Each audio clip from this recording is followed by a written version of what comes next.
What's up, everybody, and welcome back to a special episode of Neek the Podcast. It's one of our Spoilercast and reviews with me, Kiku, and the Demon Sour Cream, Josh Finney. Josh, say hello to everyone.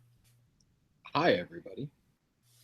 And we're going to be talking Captain America Civil War. Josh, you got an advanced screening of it about 3 weeks early, lorded that over our heads for those 3 weeks, and now that I have seen it, you have lost your power, you magician.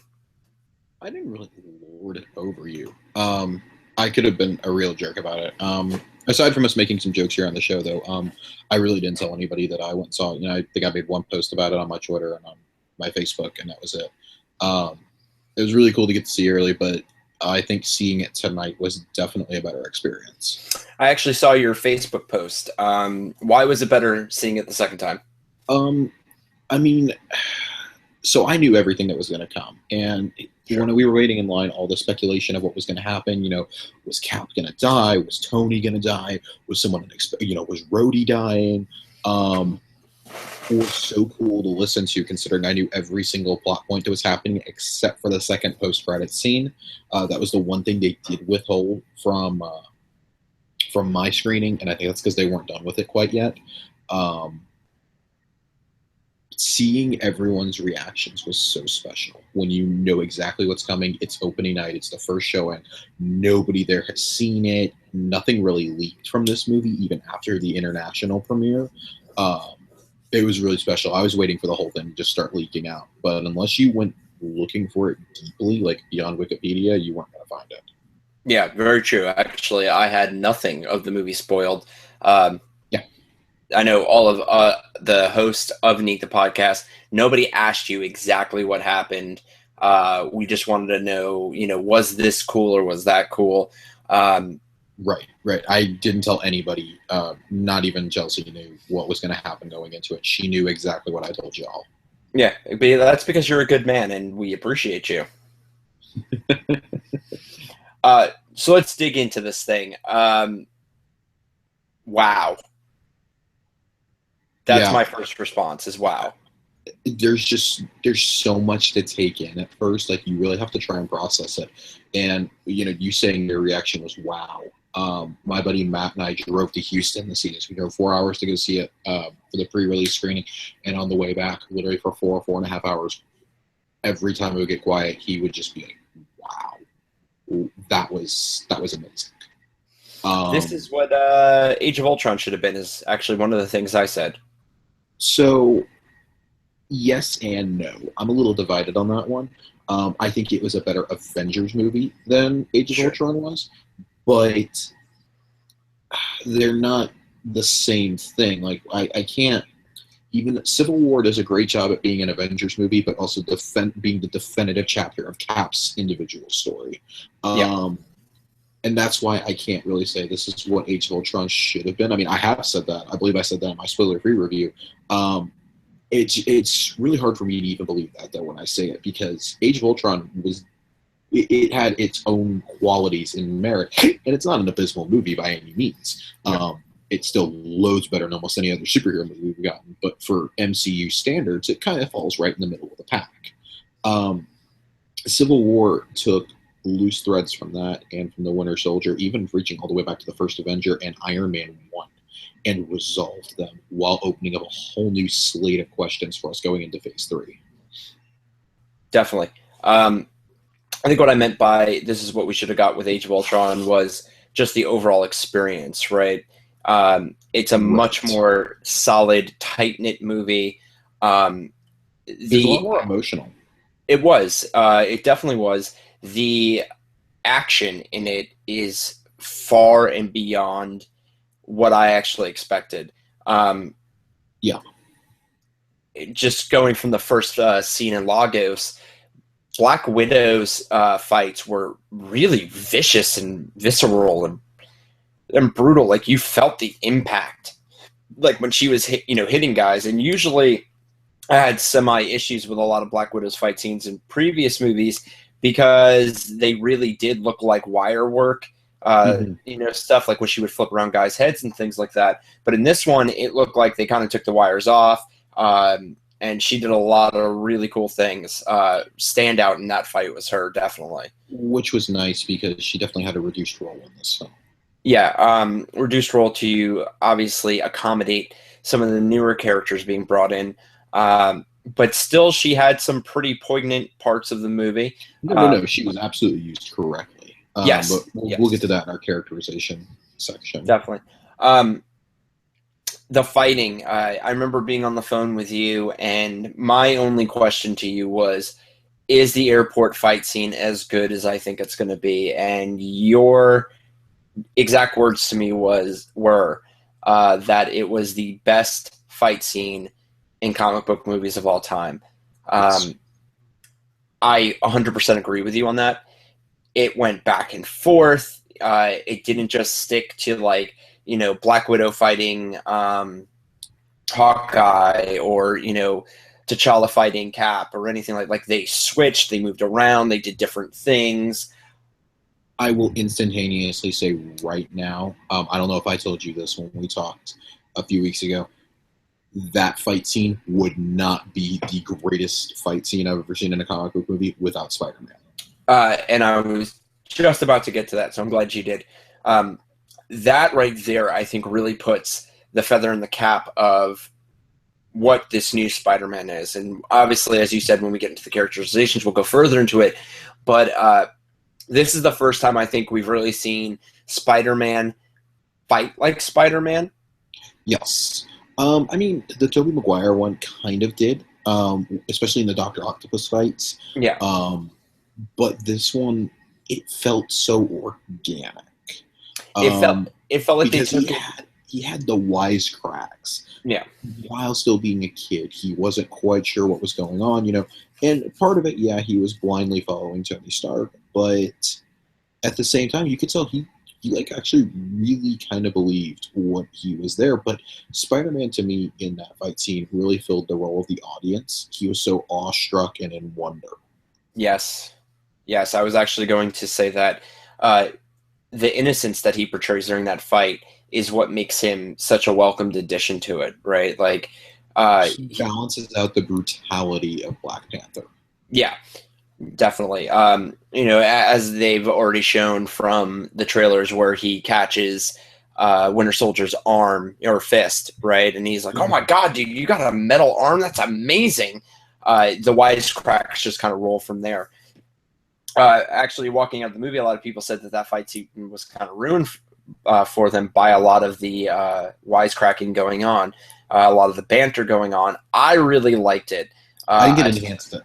Yeah, so did I. It felt like Marvel, and as we are huge Marvel comic book fans on the show, that's in the comic books. Like all that banter in the middle of a fight, somebody saying something crazy. I mean, everyone's perfectly entitled to their own opinion, but whenever I hear people say that, it's like, have you ever picked up like a team book that has Peter Parker or Spider-Man in it? And I'm not going to sit here and judge, okay, if you haven't read the comics, I don't really care. You can like them all the same, but you got to be aware that's why there's all those wisecracks. That's how Spider-Man is supposed to be. Yeah. So yeah. Actually, my favorite wisecrack of the whole thing was after Spider-Man web shoots both Winter Soldier and Falcon, and they're on the ground, and Falcon takes Spidey out with Red Wing. Which was cool how they brought in Red Wing. Thank God it wasn't a real Falcon, right? And the Winter Soldier looks at him while they're, stuck to the ground. And he's like, you couldn't have done that earlier. And Anthony Mackie, God bless you, Anthony Mackie goes, I hate you. It just sums up like basically all the stress and stuff they'd been going on in the movie up to that point with the Winter Soldier. Yeah.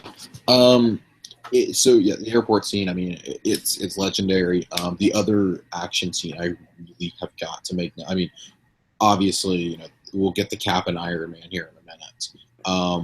The chase scene involving Bucky, Black Panther, Cap, and Falcon. That's kind of the moment that you realize, holy crap, the stakes are real in this. Yeah. I mean, there's probably 4 big action set pieces in this film, starting with Lagos at the very beginning, yeah. The chase scene, the airport scene, the greatest scene ever, basically. And then, of course, the three-way fight between Bucky, Cap, and Tony Stark at the end.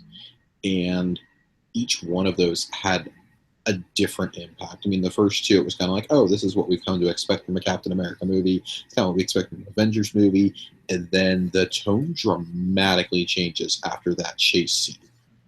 Because it's such a long sequence. You're starting out in the apartment building. What is it with Marvel and doing like staircase fights?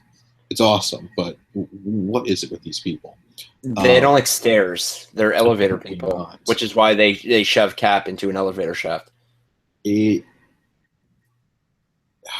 don't know. This movie did such a good job at one-upping itself, because while the airport scene is, it's the best fight scene in comic book history, the fight between Tony, Cap, and Bucky is almost better in a way because it's so emotional. I said in my review, there's a point in the movie where you just want to yell at everybody, just stop, because it's literally it's emotionally hurting you as the viewer if you're connected to these characters like we are. We've been reading them for so many years. We've seen them in the movies too, and when we finally see that iconic image of Tony firing his thrusters at Cap's shield in slow-mo, it's just like, it's literally paining you at this point to see these two best friends fighting each other. And I think that's where this movie succeeds the most, is in its heart. It goes beyond they're having a disagreement, and literally a family is ripped apart over 2.5 hours. Definitely. The thing that that fight was probably the most tense out of all of the absolutely. fights. Especially if you read Civil War, or know even what happens at the end of the comic book series, with Cap dying, and they like to switch things in the movie. So that whole time I'm like, oh my God, please God, don't let one of them die, or I don't know who's gonna die. Someone's gonna die. Up until literally until the last second of that fight, I was like, Tony's dying. I've been saying it for months and months now. Yeah. That I thought they were going to do a reversal of the story, that they were going to kill Tony off. The evidence was all there. I was convinced, and they said, it was going to be an earth-shattering event in this movie. I thought for sure he was done. Especially when Cap picked up the shield, and he's already punching him in the face, and he picks up the shield. I thought for sure, oh my God, here we go. Cap's going to go too far. And then when he didn't, like, holy crap. I mean, Bucky had already ripped out the arc. I thought maybe Bucky would snap and kill him or something. I'd be lying if I wasn't a little bit relieved when Bucky got his arm blown off by that. It's like, oh my God, maybe he's safe now. Maybe Tony is safe now. Maybe Cap is safe now. It wasn't until Cap finally dropped the shield that you're like, okay, nobody is dying now. Yeah. We still got like another 10 minutes of movie. So since we're there, and obviously, you've said that nobody dies. How did you feel about that nobody died? I know I actually felt a little cheated almost. My gut reaction was to say I felt cheated. And then when I actually thought about it for a few minutes, like during the credits, I was like, I felt cheated because, the Russos have been promising this giant universe-changing event that's going to be a bigger deal than the fall of S.H.I.E.L.D. And they achieved that. The Avengers are ripped apart. They are scattered. I mean, all that's really left of the Avengers right now that can operate legally are Tony, Rhodey, who is crippled, and he's going to become the cyborg war machine, and Vision, Spider-Man. Outside of that, everybody else is in hiding. The Secret Avengers. Yeah, I don't think they're really going to do much with that, truthfully. I think they're just going to stay in hiding until, because we see the little phone that Tony gets and stuff, so he can still call them. Obviously, when Infinity War starts going down, that's when they're going to come back together. Maybe show up a little bit in Doctor Strange or in Black Panther. We already know Robert Downey Jr. is in Spider-Man. But this is also something that, we talked about from the very first episodes of Neek the podcast, was that um, I was pretty sure the Secret Avengers were going to be formed by somebody.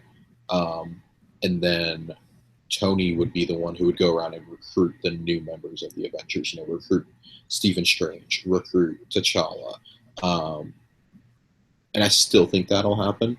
I think he'll have a really inexperienced team, and that's why the OG Avengers have to get back together. But it sufficiently changed the universe forever. Like, I don't even know if Infinity War will rectify this. It'll never be the same. No. And obviously that's a good thing because you don't want the universe to get stale. Absolutely, and they're doing such a good job of changing that up every couple of movies. There's the status quo changes. Sure. And I think the only reason I feel cheated is because of how the comics ended, right? Like, I was waiting for that pinnacle moment. But getting back to the scene when Cap lays the final blow and it's into the arc reactor to shut the Iron Man suit off, I was also really relieved because, to me, Cap would never do that final blow, right? Like, he would never go overboard, which is what led to him being caught in Civil War. The comic book was he couldn't land that final fatal blow on Tony. He realized he was at fault, yada, yada, yada. So I'm going to disagree with you a little bit there. Okay. I don't think that Cap himself, Cap as we know him in the comics, Steve Rogers, would do that. I think this MCU version of Steve would go that far. And this is why, because the entire freaking movie hinges on Bucky's safety. Yeah. And if he thought that Tony was enough of a threat, he would do it. These guys are fighting to kill each other. And Bucky already got his arm blown off. And, the ferocity that Cap goes after Tony at that point, even though that wasn't Tony's fault. Really, it was like, oh my God, like, this is happening. And I'm really relieved everyone made it out of this. I thought for sure Rhodey was toast after that first trailer. I did like the misdirection, though, that Bucky was not the one who shot him. I wanted to get to that, too, because when he, I guess when I watched the trailers, right, and it looks like Bucky is the one that shoots him, I was like, okay, it's not that bad, right? Like, okay, maybe he's just knocked unconscious, but when you find out that it's actually the Vision with the Soul Stone, or not the Soul Stone, what stone does he have? The Mind Gem. And he hits him, then I was like, oh shit. Like, everybody in the audience gasped because a lot different getting hit by Vision than it is getting hit by a gun from, the Winter Soldier and whatnot. And that was great. That was great misdirection. Absolutely phenomenal. It was. I think I would have liked it even better had we not been shown him getting hit in the trailer. The marketing campaign was so much better for this than it was for Age of Ultron. Even with things that started trickling out in the weeks before, after the preview screenings, I was so really relieved to find out that a lot of the surprises were still intact. And that we didn't even see Baron Zemo until we were in the theater. Yeah. Which is fine because he's not the focus of this. But actually, I want to talk about him for a second. Sure. A lot of the reviews that I've read have criticized Zemo, and it's like, I don't feel that a lot of people really understand his purpose in this. His purpose was never to be this big bad villain. He's not meant to be an Ultron. He's not meant to be a Loki. He's kind of like Loki, I guess. He's kind of like Loki in Thor 1. He's very manipulative. Without him, the plot of this doesn't happen. And without Steve's undying loyalty to Bucky, the plot doesn't happen. They're very twofold, but how he successfully convinced the Avengers into destroying themselves, that's a repercussion that'll be felt, for the rest of the decade, easily. And I really, really like that they didn't off him in this movie like they tend to with these villains. There's a lot of room to expand his character. They updated the origin, obviously. He's not German, he's Sokovian. I thought that was really important too. They brought him to the universe in a very organic way, and it's very clear from that end scene with him that there's more that's going to happen with him. Yeah. And I think you really want that because you have been harping for a Thunderbolts movie. Yeah, that's definitely part of it. I won't lie. I really would like to see. And I mean, Daniel Bruhl is just—he's such a great actor. He's very good. I would feel cheated personally if they didn't get more out of him. I mean, Corey Stoll was pretty much wasted in Ant-Man. Of course, Christopher Eccleston was wasted in Thor: The Dark World. Um, Anthony Hopkins has largely been wasted in Thor. It's a shame to see so many of these great actors get wasted either because of bad scripts or just because they get killed off. Yeah. With little to no reason. This felt organic that he was being captured by Everett. He's captured by Everett Ross at the end, and there's definitely some things that are going to happen there. So I'm excited to see where they take him. Continuing on with the villains, though, Crossbones. I want to get your opinion on him before I lay into my little piece about him. Grillo was wasted. It was a great scene and a good fight. And the earlier reports of Grillo being offset within a week obviously were real. We actually talked about it on the show, on the main show, when Grillo came out and said, you don't know what's going on. I could have just been there that week, but I'm coming back in future weeks, which was a misdirection on his behalf. Yeah. Kind of wish he would have been kept around. Maybe to team up with Nemo, not in this movie, because I think that isn't needed at all. But, maybe Crossbones becomes one of the Thunderbolts, or, we see him joining up to help with Infinity War for a little bit before going back to being a bad guy. Something that could have been done with Crossbones other than you get 15 minutes and you're dead. So, I mean, here's my obviously, I was really pissed off about that. There's three characters I largely think were wasted in this movie: Crossbones, Hawkeye, and Ant-Man. It really bothered me he was killed off in the first 15 minutes. He is one of Captain America's best known rogues. I would say his three best known rogues are Red Skull, Crossbones, and Zemo. I was really kind of hoping he wouldn't make it out, but I mean, once you knew that Wanda was there, you're like, oh nope, he's done. He's toast. Before he even appeared on screen, I was like, yep, he's dead. I really do like how Wanda was the cause of the explosion. I do too. Wanda very, very much filled the role of the New Warriors in this. It was good. I mean, of course, it's a comic book movie. No one ever stays dead forever. I'm a pretty firm believer the Infinity Gauntlet is going to bring a lot of people, both heroes and villains, back to life. And Frank Grillo, he's just so excited to be a part of this universe. He's a lot like Anthony Mackie, except kind of for the villains. He wants to play around in it more. They finally gave him the armor and everything. I really, really want to see more with him. That's all. Since we're on characterizations already, and you brought up Ant-Man, said that he was wasted, I actually disagree with you. I loved Scott Lang in his very small role in this film. So it's not that I didn't enjoy him. I did enjoy him. I thought he filled a perfect presence there. He was literally just there to make it even bigger and better, quite literally. Yeah. I love seeing him turn into Giant Man, which was obviously hinted at in Ant-Man. My problem with him came that literally he shows up on screen right as the airport scene is starting, and then you don't hear from him the rest of the movie. He's shown hanging out in the prison, and that's it. He's shown in the raft, just chilling. I was upset because there was no meaningful development to his character, and literally everybody else, for better or for worse, got progression in their character in this movie. I think the reason that I'm not saying it's a good thing that he didn't get progression, right? But if they're going to stick to the trilogy, right, he's still got 2 movies. He's already been introduced in the MCU.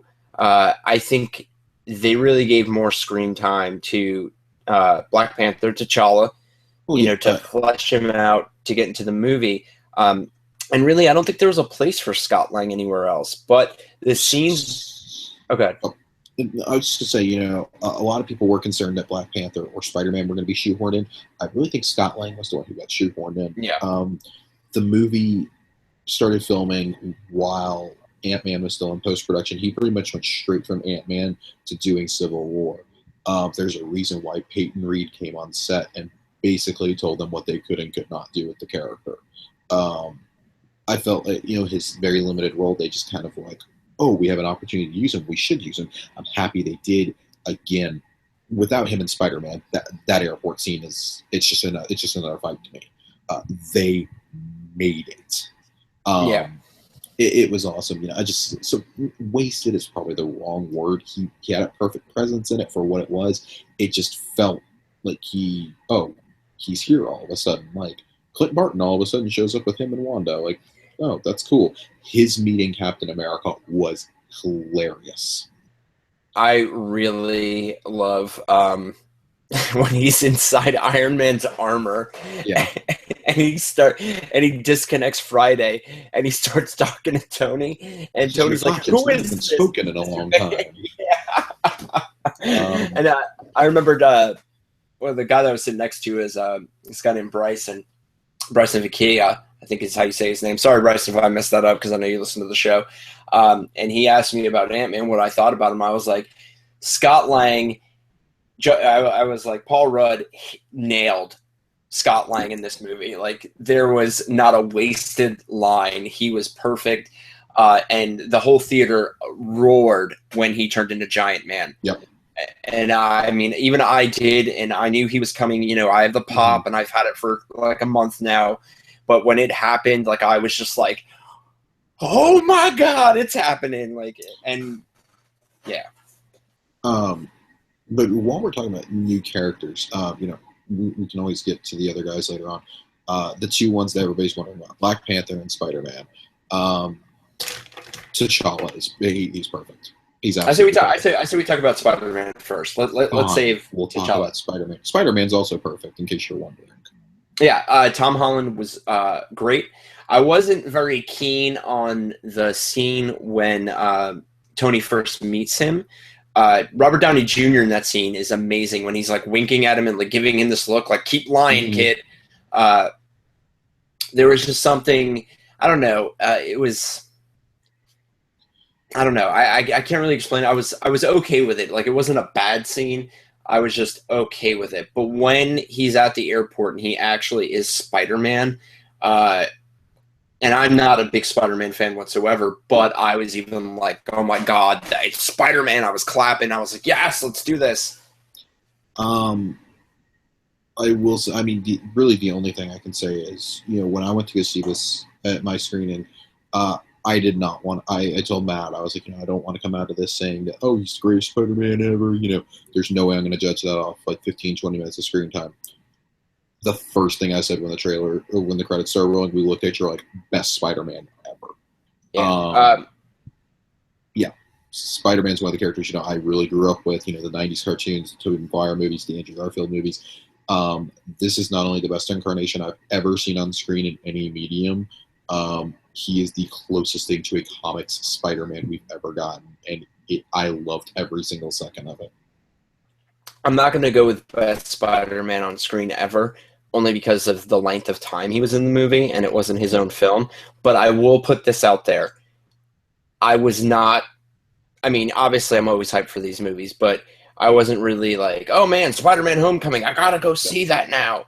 Yeah. You know what I mean? And I was like, oh, I'm going to see it. Not a big deal. I was prepared to skip it until Civil War. And I'll admit that. I was prepared to skip opening weekend. Obviously with what we do, we're going to go see the movie anyway. But after his part in Civil War, it's premiere night. I'm going. I'm excited. I can't wait to see what they do with it. It's not that I had a lack of faith in Marvel with the character. I just didn't know that they could make it to where I would really be interested in Spider-Man again. So I'm all on board on that. So with that being said, and this is the only time I'm going to curse this episode. I promise you, Josh, I try to keep our reviews as profanity-free as possible. Motherfucking Black Panther. Chadwick Boseman, yes. Yes. So... anyone who's listened to the show knows, I wasn't against Chadwick Boseman. I was a little bit down because personally I wanted Chiwetel Ejiofor to play him. In my mind, he was Black Panther. Um, After seeing this, man, Chadwick Boseman, it's clear he has such a love for the role. And something I was actually talking to Ray as soon as I got out of this. What he said was I didn't consider when I first saw it. There were the very brief moments we see between T'Challa and T'Chaka. He said were so moving for him because that never happens with black characters in movies. To have two in that position, as the king and as the prince, have that relationship, and I was like, you're right. And Ray said like it was a very emotional moment for him to see that. The fact that they're only on screen for maybe 90 seconds together, and you instantly feel that connection, is not only masterful storytelling, that is masterful acting. I thought for sure they would save the T'Chaka storyline for the Black Panther movie, and they didn't. And I'm happy for that.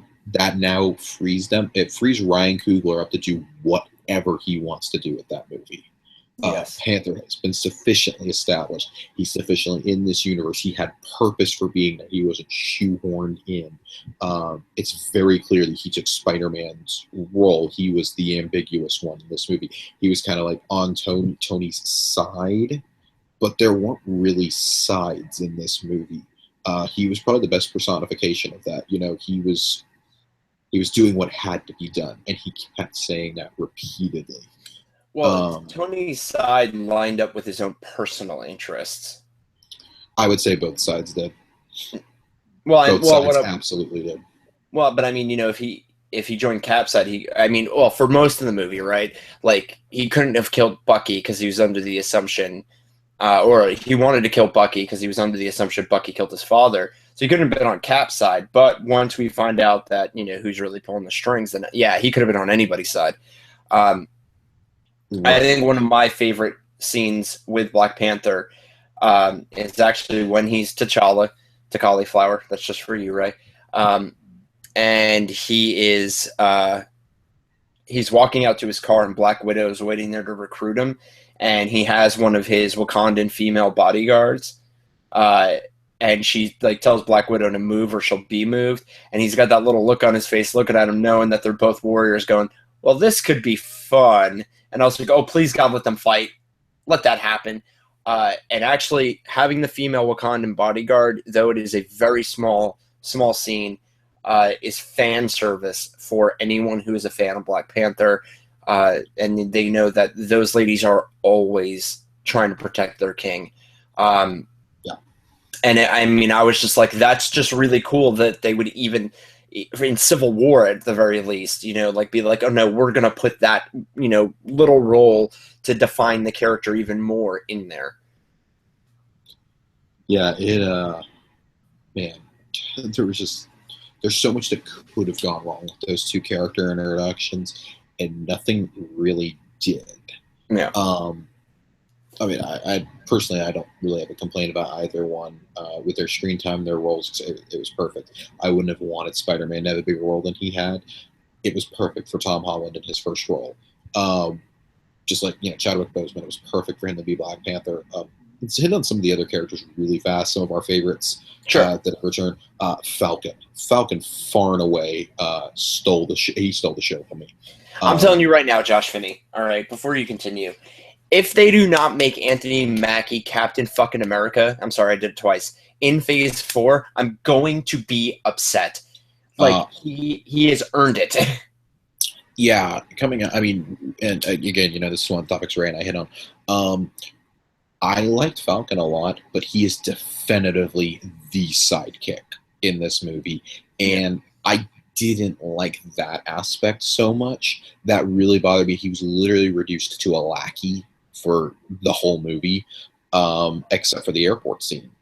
And that bothered me because that's not the Falcon that I expect, and he literally embodies what I was thinking in the audience when he goes, oh, so just like that, we're supposed to be cool now? Like, we're just supposed to trust him? We very much see the distrust that he has of Bucky Barnes in this. and how weary he is of him. It's funny because kind of on the Team Cap side of things, like he's embodying the audience in almost everything that he does. Whether it's the subtle head nod while they're sitting in the VW bug, Oh yeah, or it's when he finally when he tells Tony where Steve is. Like, this is Steve's boy, but he very clearly knows he's being thrown aside because Bucky's back. I think that tension's going to come into play going forward. Leading up to Infinity War, I think that's going to be a source of tension, and I personally think that they're going to, part of Infinity War #2. Now that they don't really have names, but working title Part 2 will be him getting the shield and not Bucky. I don't think there's any way you get the shield to Bucky after this movie. Really, after that last fight, I don't see any way, and I don't see how the other Avengers would be okay with him getting the shield either. I really think it goes to Falcon to lead them. Would you want Anthony Mackie to be Captain America? Oh God, yes. I've been saying that forever, but this solidified he needs to be the next Captain America. I'm sorry, Chris Evans, I like you, but you're nowhere near as charismatic as Anthony Mackie is. That is true. That's true, but he is a great Steve Rogers. He really is. He is a great Steve Rogers. This whole characterization section is going to end on Tony and Steve. So we'll just go ahead and keep building to that. Scarlet Witch. Wish they would have actually focused a little bit more on her being the weapon of mass destruction. Yes and no. I will say whenever she was on screen were the only times that my interest started drifting even slightly. Elizabeth Olsen is okay, but they're not giving her anything to work with. Yeah. It's the same problem she had in Age of Ultron. Same with the Vision in this also. Vision scenes were very memorable, but he didn't really get anything to do. You know what I really think the problem is? And stay with me on this one. And if you haven't thought about this, then please tell me what your opinion is of it. I have a feeling that that Scarlet Witch and Vision are almost too overpowered for them to really write anything for them to do.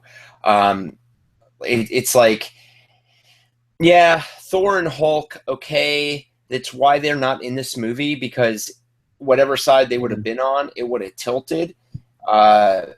Frankly, I think both Banner and Thor would have been on Cap's side.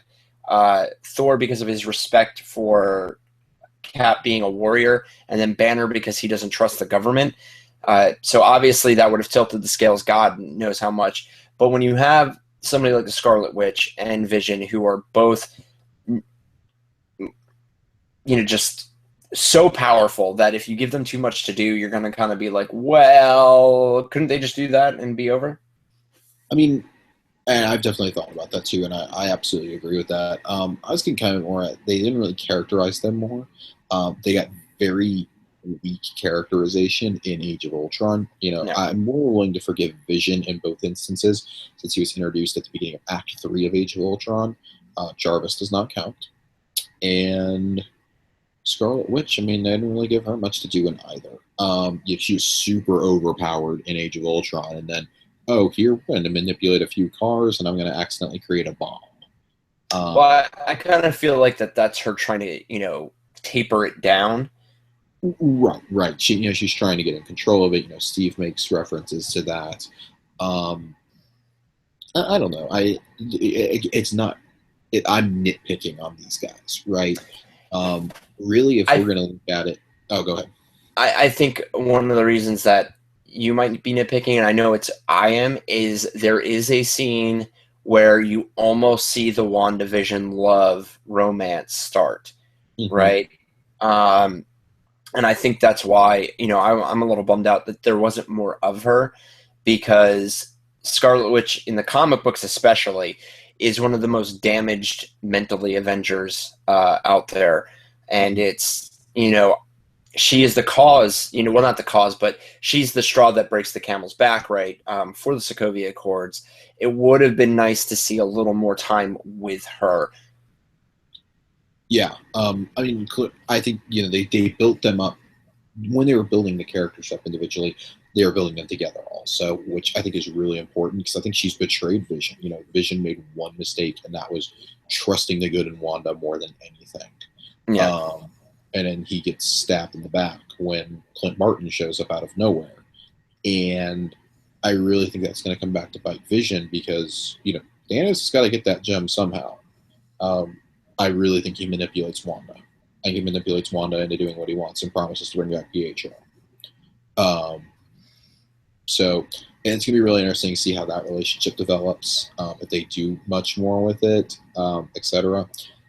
While we're talking about Clint Barton, though, I mean, it was an excuse to put Jeremy Renner's name on there.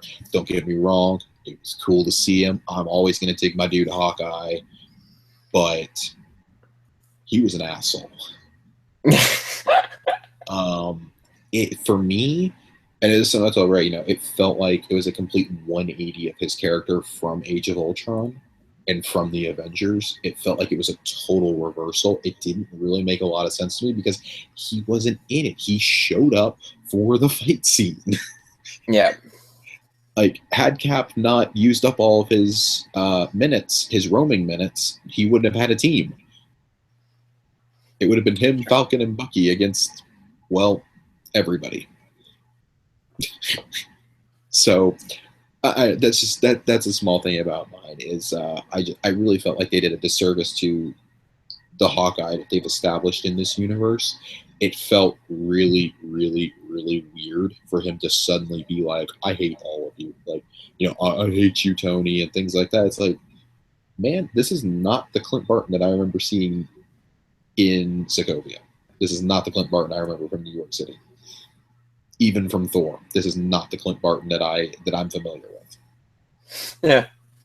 I don't really have an opinion on Hawkeye, just because I feel that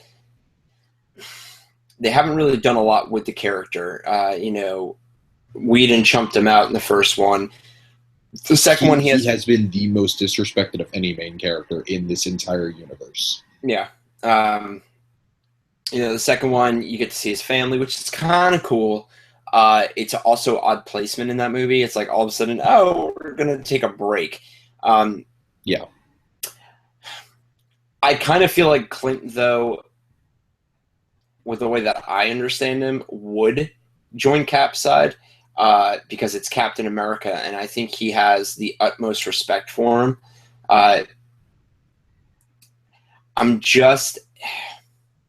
don't know, man. I don't even know how to put it into words. Like, I just feel like he would have accepted the Sokovia Accords because of his work with Shield, and seeing what happened with Shield. I don't know. I felt that also, and especially considering he went directly against Cap to create Vision with Tony. Yeah.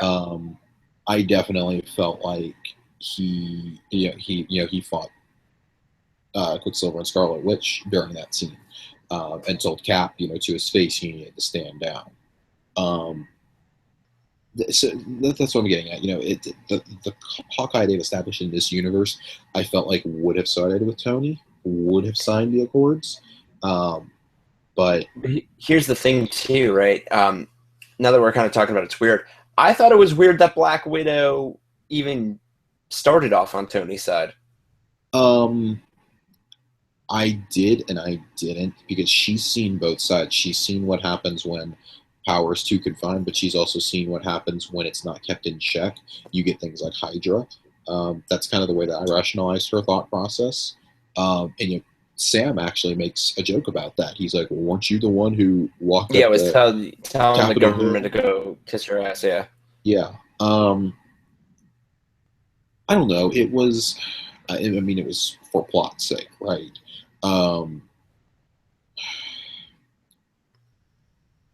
I guess we can't really discuss anything else without getting into really the core trio of this movie. With Bucky, Steve, and Tony, because they all go hand in hand. Obviously, with Bucky, we get it confirmed that he did kill Tony's parents, which is strongly alluded to in Winter Soldier, but they don't outright say. And then the fact that, Steve is still defending Bucky, even though he reveals to Tony that he knew the truth, like that he knew that had happened. You just see this complete look of betrayal across Robert Downey Jr.'s face. Like he's literally been stabbed in the heart. That, here's Steve, who's one of his closest confidants and friends, telling him, oh yeah, by the way, my best friend who was frozen on ice starting in the 40s, he killed your mom and dad, and I totally knew about it, and I'm just shrugging it off. That was really interesting to me, like just what erupts from that, the ferocity from all three, just, oh, it was beautiful. It was. No one else can play Robert or Iron Man, Tony Stark, than Robert Downey Jr. Ever. This movie, while it's a Captain America movie, if anybody else was playing Tony Stark, it wouldn't have worked for me. Robert Downey Jr. goes through so many emotions throughout the entire film, and yet maintains being Tony Stark throughout all of it. We get the best performance from Robert Downey Jr. in a movie since Iron Man 1 in this movie. Yes. The most character growth of Tony Stark. The most emotional performance from him, too. And I mean, he's consistently been the best part of 3 subpar movies now. In the Marvel Cinematic Universe that have fallen below like the Avengers standard that we've set for ourselves. And even in the Avengers, I would say, outside of Ruffalo's Hulk, he was still the best part. I joke that it was Iron Man 3 a lot. This felt like it could have alternatively been Iron Man 4 at times. Yeah. It was very fitting, and it also secures his place as like the head of this universe. Like he's going to guide it through phase 3, and then you just know they're retiring the character. They have to. But they've also realized he's too important to not have around in these movies now. There's a reason why he's showing back up in Spider-Man. There's a reason why I'm willing to bet he shows up as the post-credits scene in Doctor Strange and possibly Black Panther. No disrespect to Chris Evans at all. Chris Evans, of course, has carried these movies also. Robert Downey Jr., though, and this is where I feel like kind of a douche for saying this, I feel like you could still find another suitable actor to play Steve Rogers. You cannot replace him as Tony Stark, though. No, I agree with that. I completely agree with that. It just, the emotional, but then, the fact that these guys this is their 3rd movie together, they know how each other is, they can play off each other, it makes it that much more emotional. It's very much less about, pro-registration and anti-registration. Like, they deal with the Sokovia Accord for like the first third of the movie, and then after that, it's no longer that. Like, it's about, Tony trying to rein in Cap because he's trying, he literally pleads with him multiple times. He's like, I'm trying to keep us together. Like, I'm trying to keep us, I don't want anybody getting arrested, I don't want anybody getting put aside. Like, basically, like, dude, if you gotta sacrifice Bucky for the rest of us, please, for the love of God, do it. Yeah. And then you have Cap's devotion to basically the only family that he has, which is Bucky. It was just those dynamics constantly. It was pulling at both sides until finally the audience is practically ripped in half, and that's a mark of amazing acting, directing, and writing right there. Yeah. There's really nothing more I can say about those guys. All 3 played their parts exceptionally. I think this was also Evan's best performance as Cap. Far and away. Far and away, his best performance as Cap. And I like the fact that he is now an outlaw. We've seen it over the course of the films where he starts off as, good little government boy, to the second movie where, the distrust really starts to happen. And now finally Cap is a vigilante and an outlaw. He's on the run. He's on the lam. He's in Wakanda, under T'Challa's protection and whatnot. So it's nice that the Russos really put a cap on it, right? A cap on Cap. Ha ha ha ha.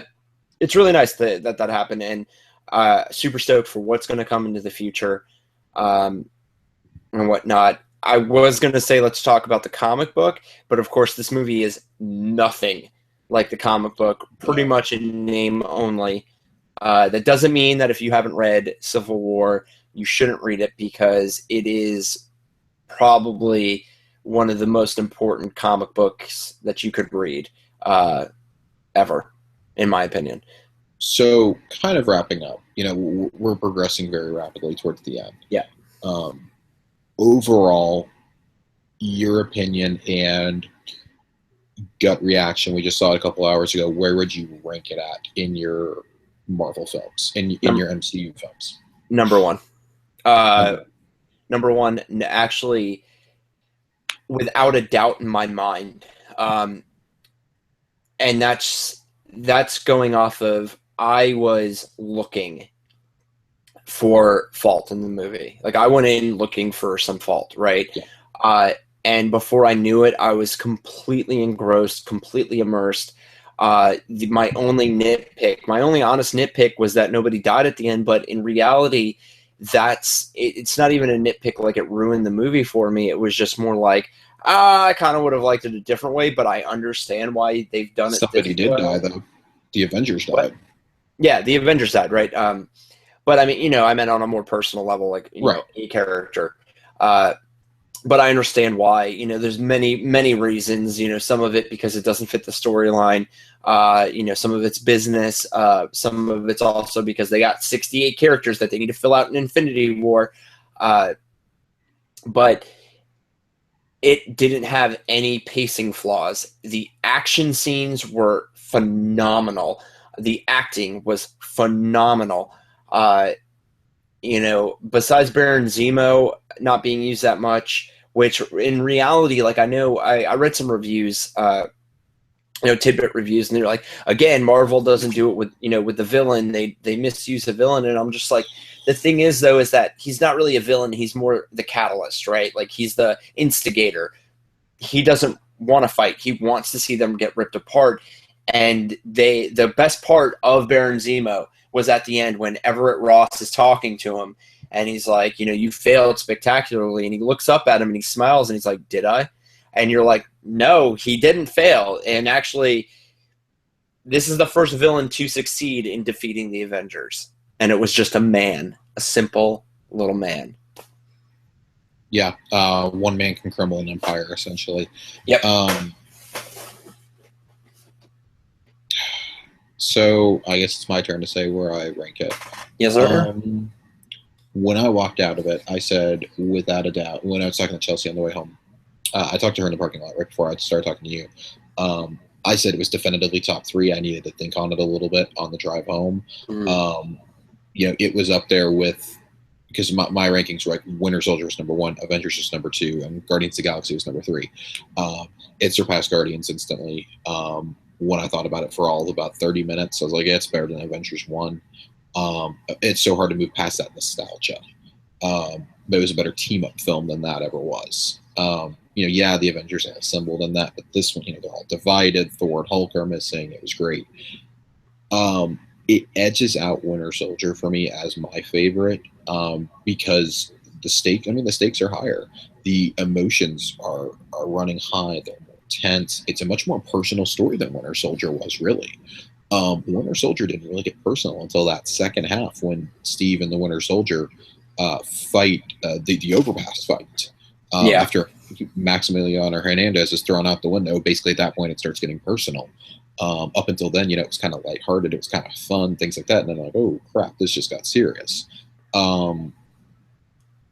It's definitely it is my number 1. I think I'll still end up going back and forth between that and Winter Soldier for quite a while, but this did the amazing job, like I said at the top of the show, of being both a Captain America finale and Avengers 3, really. It was awesome. I'm glad we didn't do Cap 3 and Avengers 3 separately, or Civil War separately, excuse me. I'm calling Captain America Civil War is the best thing you could have done. No one's ever going to call it that by its full name, though. They're going to say, oh, Civil War. Yeah.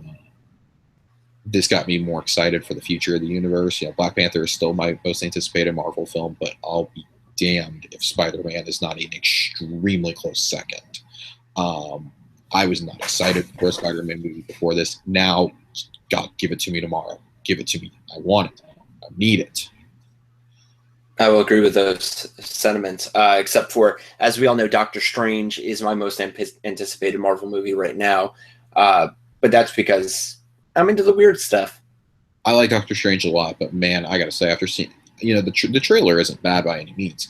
After seeing the trailer again in theaters tonight, though, I was like, and then seeing the movie for a second time right after that, I was like, man, I'm so much more excited for Panther and Spider-Man. And maybe that's because we've seen them on screen. Yeah. But man, within 2-3 minutes of T'Challa being on screen as Black Panther, I was like, yep, I'm sold. Spider-Man, from the minute he starts hiding that costume from Tony, it's like, yep, I'm on board. I want Underoos the movie. Underoos the movie. Okay. With that, anything else you wanted to add, Josh, to the Spoilercast review? No, I don't think so. I mean, I think we nailed everything in excruciating detail, too. Okay. Well, for those of you listening or watching, or however you listen to us, consume us, whatever, you should know Neek also does have a comic book show, which Josh is the second co-host of, called Pull List. They just did a special Civil War episode because Marvel, the comic book series, does have Civil War 2 coming up rather rapidly, don't they, Josh? Yeah, that actually starts on Saturday, on the 7th. It starts Free Comic Book Day. Issue 0, so really the prelude to it, is going to be given out free at your local comic book store. So, guys, check that out. Listen to Pull List if you want to know what's coming out for Civil War. If this movie got you even more hyped to read comic books, to know the things that we know. Or if you just want to listen to us because we know them, cool, we don't care, whatever you want to do. Or if you want to hit us up, neekpodcast@gmail.com. Of course, you can join our group discussion, like our fan page. Subscribe to us wherever you want to subscribe. We don't care. We love all of you guys for listening. From the Demon Sour Cream, Josh Finney, and me, Kiku, Neek the Podcast. Josh, tell them what they can do. Keep it nerdy. See you next time.